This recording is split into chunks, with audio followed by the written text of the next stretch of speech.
नमस्कार। सरोकार टेलिभिजनको कार्यक्रम सरोकार विशेषमा यहाँहरूलाई स्वागत छ। म दिलीप थापा मगर।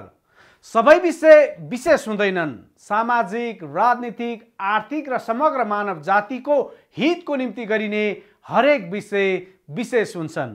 समाजको हितमा गरिने हरेक कार्यको सम्मान गर्दै समाजको हित विपरीतका कार्यको भण्डाफोर गर्ने विषयवस्तु सरोकार विशेषको प्राथमिकतामा पर्ने गरेका छन्।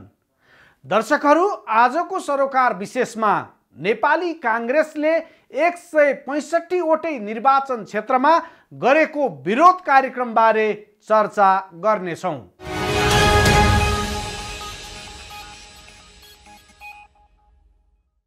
संसद विघटन विरुद्ध पहिलो पटक नेपाली कांग्रेस सडकमा देखा परेको छ। सोमबार नेपाली कांग्रेसले देशका 165 वटै निर्वाचन क्षेत्रमा प्रदर्शन गरेको हो। प्रदर्शनपछिका सभाहरूलाई सम्बोधन गर्दै नेपाली कांग्रेसका नेताहरूले नेपाली कांग्रेस देशको पछिल्लो राजनीतिक अवस्थामा कसैसँग सहकार्य नगर्ने बताए। उनीहरूले सरकारले जनतालाई हिजोका दिनमा देखाएका सपना खै भन्दै प्रश्न समेत गरे।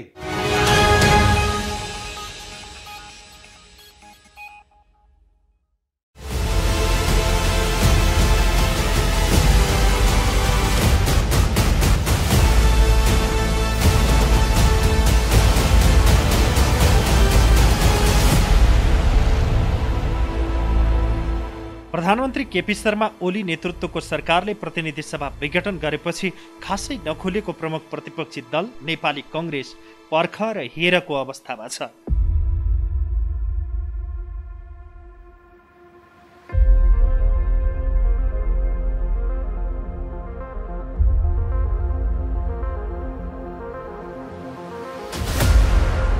उसले संसद विघटनको मुद्दाका विषयमा सर्वोच्च अदालतले नबोलेसम्म आफ्नो धारणा नबनाउने पक्षमा भए पनि सोमबार देशका 165 वटै निर्वाचन क्षेत्रहरूमा संसद विघटनको विरोधमा प्रमुख प्रतिपक्षी नेपाली कांग्रेसले विरोध प्रदर्शन गर्यो।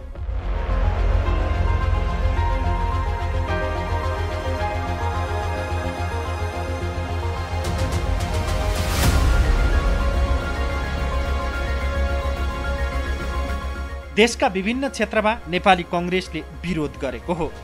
जस्तै भक्तपुरको छिमीमा भएको सभालाई कांग्रेस सभापति शेरबहादुर देउबा आफैले सम्बोधन गरे। सभामा बोल्दै सभापति देउबाले पछिल्लो राजनीतिक घटनाक्रमबाट उत्पन्न परिस्थितिका बारे नेपाली कांग्रेस कसैसँग सहकार्य नगर्ने बताए। नेपाली कांग्रेसले कसैसँग मिल्नुको परिणाम पहिले नै भोगिसकेकाले बहकाउमा नपर्ने जिकिर गरे। उनले संसद विघटन असंवैधानिक र अप्रजातान्त्रिक कदम भएकाले आफूले देशभर प्रदर्शन गरेको बताउँदै अदालतमा विचाराधीन मुद्दामा धम्क्याएर तर्साएर यो निर्णय गर नेपाली कांग्रेसले नभन्ने बताए। जो ओलीको चाहिँ असंवैधानिक अप्रजातान्त्रिक लोकतन्त्र कदम हो भन्ने कुरा हाम्रो पार्टीले ठम्याएको छ, घोषणा गरिसकेको छ। त्यसैले हामी यसलाई देशभरि नै लोकतान्त्रिक निर्णयको खिलाफमा एक्लै प्रदर्शन गर्ने हामी निर्णय गरेका छौँ। र साथसाथै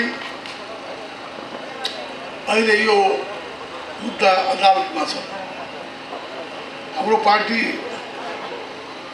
अदालतको निर्णय मान्ने पार्टी हो। हाम्रो पार्टीले सधैँ अदालतलाई सम्मान गरेको छ। अदालतलाई धम्क्याएर निर्णय गर, तर्साएर अदालतलाई हामी निर्णय गर्ने काम कहिले गरेनौँ। हामीले पञ्चायतमा पनि वास्तवमा हामीले न्याय पाएका थियौँ। पञ्चायतको बेला पनि न्यायालय हिम्मत गर्दथ्यो। मलाई नि हामीलाई छोडेको 3 वर्ष 4 वर्ष कैद हाल्दाखेरि पनि अदालतबाट हामी छोडेका थियौँ। 18 वर्ष जेल कैद हालेकालाई पनि पञ्चायत कालमा पनि अदालत यति स्वतन्त्र थियो, छुटाएको थियो। पछि गएर जब एक कम्युनिस्टको सरकार आयो, अदालत चाहिँ एकदम डर 2/3 डरले अदालत बनाएको थियो कम्युनिस्ट सरकार। तैपनि कति कुराहरूमा चाहिँ अदालतले स्वविवेकीय निर्णय गरेको छ। त्यसैले चाहिँ हामी अदालतलाई मान्ने पार्टी हो। त्यसैले चाहिँ हाम्रो इच्छा विरुद्ध होस् कि हाम्रो इच्छा अनुसार होस्, हामी अदालतको निर्णयलाई हामी स्वीकार गर्नेछौँ। त्यसैले अदालतलाई कुनै पनि किसिमको हस्तक्षेप, धम्काउने, तर्साउने हामी काम गर्दैनौँ। त्यसकारण स्वविवेकीय अधिकार छ, अदालतले निर्णय गर्ने अधिकार छ। त्यसै कारण चाहिँ अदालतको निर्णयसम्म हामी पर्खिन्छौँ। अदालतको निर्णय मान्ने पार्टी हो हाम्रो पार्टी। त्यसैले अदालतको निर्णय जे हुन्छ त्यसलाई हामी स्वीकार गर्नेछौँ। त्यसैले हामी त्योभन्दा पनि अदालतको निर्णय आफ्नो ठाउँमा छ होला, जस्तो निर्णय हुन्छ त्यो निर्णयको लागि तयार हुनुपर्छ हामीले। तर आफ्नो देशमा सङ्गठन गर्ने, जनसम्पर्क बढाउने, अलग्गै आफ्नो राजनीति विरोध प्रदर्शन गर्ने कामहरू हामी अरू ठाउँमा हामीहरू फेरि पनि हामीहरू कार्यक्रमहरू दिने नै छौँ।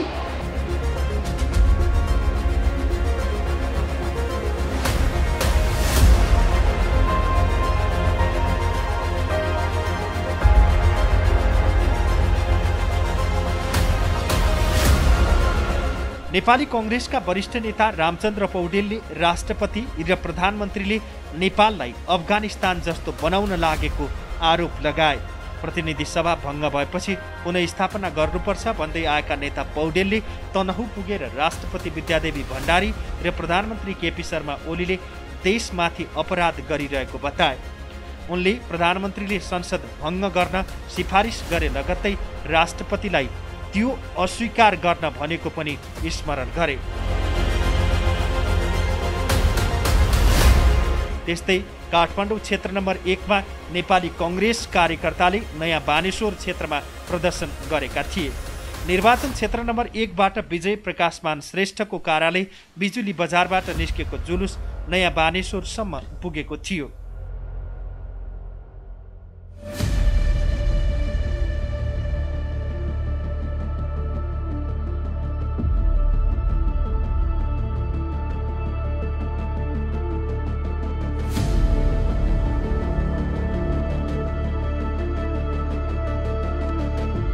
सभालाई सम्बोधन गर्दै नेपाली कांग्रेसका नेता प्रकाशमान सिंहले नेकपाको पार्टीभित्रको आन्तरिक कलह मिलाउन नसकेकाले प्रधानमन्त्री केपी शर्मा ओलीले संसद विघटन गरेको आरोप लगाए।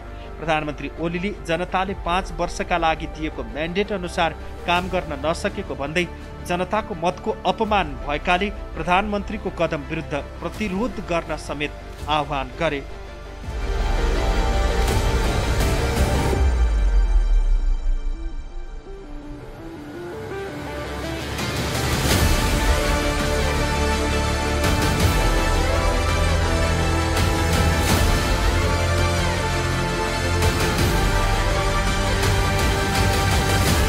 नेता सिंहले व्यवस्थापिका र न्यायपालिका आफ्नो अधीनमा राख्न सरकार उद्धत रहेको भन्दै प्रधानमन्त्री ओली शक्तिशाली देखिन खोजेर सरकारी निकायलाई समेत आफ्नो मातहतमा ल्याएको आरोप लगाए। यो ओली सरकार के चाहिँ बिल्कुल असफल भइसकेको छ। यो ओली सरकारले के गरे त भन्दाखेरि भ्रष्टाचार बढाएको छ। यो चाहिँ जुन ललिता निवास जग्गा प्रकरणदेखि लिएर, यो चाहिँ जुन ओग्नी प्रकरणदेखि लिएर, व्हाइट बडीदेखि लिएर, यो चाहिँ न्यारो बडीदेखि लिएर, सुनकाण्डदेखि लिएर सबैमा यो चाहिँ ल एन्ड अर्डर चाहिँ यसले चाहिँ मेन्टेन गर्न सकेन। यो चाहिँ जुन निर्मला पन्तको यो चाहिँ जुन यो हत्या भयो, त्यो हत्यादेखि लिएर अरू धेरै त्यस्तै किसिमका महिलाहरूलाई, यो आम नेपाली जनतालाई यो सरकारले जुन ज्यानको चाहिँ जुन एउटा चाहिँ संरक्षण दिनुपर्नेमा दिन नसकेको कारणले गर्दाखेरि कोरोनाको महामारी हुँदाखेरि कोरोनालाई चाहिँ रोकथाम गर्न, नियन्त्रण गर्न, यो चाहिँ जुन भनौँ न अब चाहिँ यसलाई चाहिँ व्यवस्थापन गर्नुको लागि त्यो कमजोरी गरेको र भ्रष्टाचारमा मात्रै डुबेको कारणले गर्दाखेरि यो नेपाल कम्युनिस्ट पार्टीको यो चाहिँ जुन ओली सरकारको यसको चाहिँ नैतिक, राजनीतिक र चाहिँ यो चाहिँ वैधानिकता सरकारको हैसियतै गुमाइसकेको कारणले गर्दाखेरि यो सरकार ठिक छैन भनेर काङ्ग्रेसले अपोजिसनको हैसियतबाट अपोजिसन पार्टीले सत्ताधारी पार्टीलाई त बाटो बिराएको बेलामा बाटो बिराइरहेछौँ है भन्ने चाहिँ चेतावनी त हामीले चाहिँ समयमै दिएको हो नि।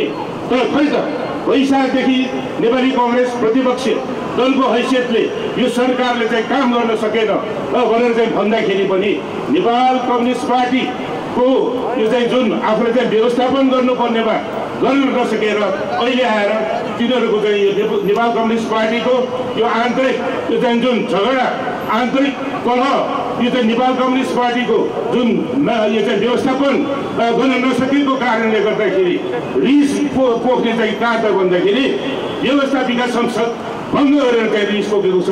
यो कतिको जायज हो?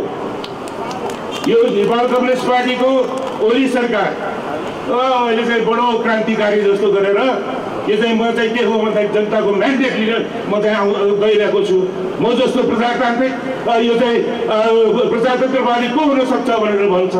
तर कुरा के हो भन्दाखेरि जनताले चुनेर पठाएका जनप्रतिनिधिहरूको अगाडि यो चाहिँ संविधान बमोजिम यो चाहिँ भङ्ग गर्नुभन्दा पनि विश्वासको मत लिन नसक्ने यो चाहिँ नेकपा पार्टीका यो चाहिँ सरकार यो ओली सरकार यो चाहिँ के हो भन्दाखेरि जनप्रतिनिधिको अगाडि आएर विश्वासको मत लिन नसक्ने अनि भन्दै हिँड्छ म त 2/3 बहुमत झन्डै 2/3 बहुमत प्राप्त गरेको यो चाहिँ सरकार हो।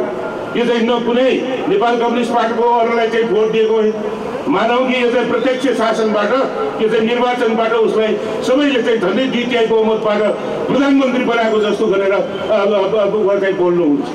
कुरा के हो भन्दाखेरि जनप्रतिनिधिको सामना गर्न नसक्ने नेपालको संविधानको धारा 100 ले विश्वासको मत लिने प्रावधान छ। त्यो प्रावधानलाई चाहिँ चटक्क छोडेर किन आफूले चाहिँ त्यो एउटा चाहिँ साहस देखाउन नसकेको हामी यो चाहिँ यो कारणले पनि यो ओली सरकारले जुन व्यवस्थापिका संसदलाई भङ्ग गरेको छ त्यो चाहिँ असंवैधानिक हो भनेर चाहिँ हामी भनिरहेका छौँ।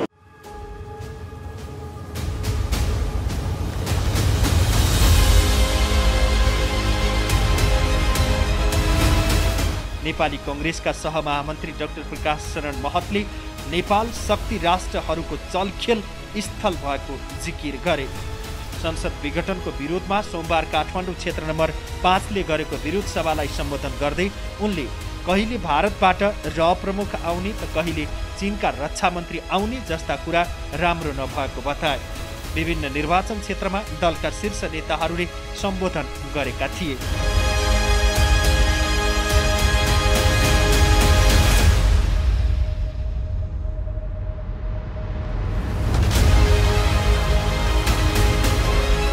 प्रधानमन्त्री केपी शर्मा ओलीले संसद विघटन गरेर नेपाली जनता र नेपालमाथि ठूलो विश्वासघात गरेको नेपाली कङ्ग्रेसका युवा नेता गगन थापाले बताए।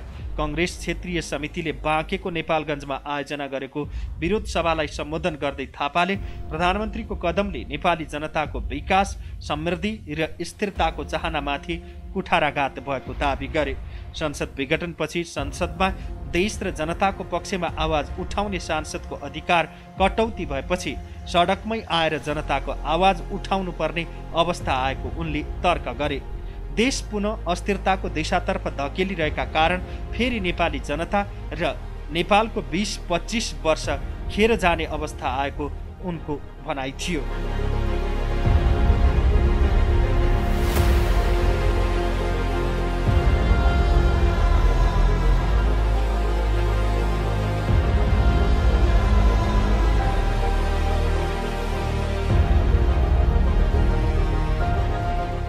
प्रधानमन्त्री केपी शर्मा ओलीको सिफारिसमा राष्ट्रपति विद्यादेवी भण्डारीले संसद विघटनको घोषणा गरेसँगै नेपाली कङ्ग्रेस लगायत अरू दल र नेकपा भित्रैबाट विरोध भइरहेको छ।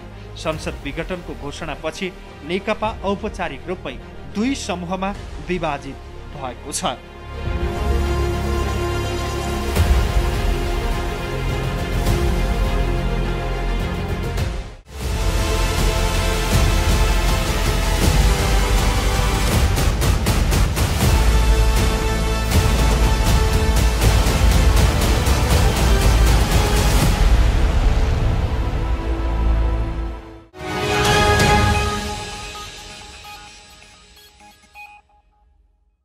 दर्शकहरू, आज हामीले सरोकार विशेषमा नेपाली कांग्रेसले 165 वटै निर्वाचन क्षेत्रमा गरेको विरोध कार्यक्रम बारे तयार पारिएको सरोकार विशेष प्रस्तुत गर्यौं।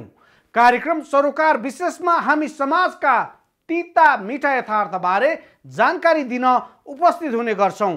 आजलाई कार्यक्रम सरोकार विशेष यति नै। सम्पूर्ण युनिटलाई बिदा दिनुहोस्। हेर्दै गर्नुहोला सरोकार टेलिभिजन।